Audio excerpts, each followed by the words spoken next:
want to tell you about the building projects that Davis School District has planned if the 2022 bond is passed. Buckle up, we have a lot of projects and not a lot of time. First, the district needs to build 2 new schools, an elementary school and a junior high.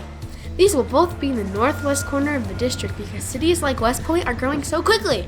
The district also wants to use bond funding to bring existing schools up to current learning standards. 2 of our oldest schools, Bountiful Elementary and Sunset Junior High, need so many upgrades that it's actually cheaper to tear them down and build brand new.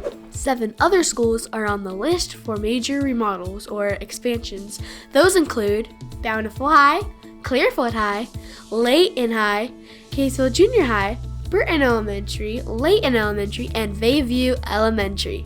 The district also looks forward to installing air conditioning in 5 high school gyms and building new track and turf fields at 3 junior highs in the north, central, and south portions of the school district.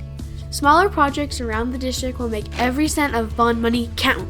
Davis School District plans to address AC systems in auditoriums and gymnasiums, upgrade energy systems, update kitchens and windows, install playground equipment, and upgrade restrooms and tracks where they are needed the most. You can learn more about all of these projects on our website, dsdbond.org.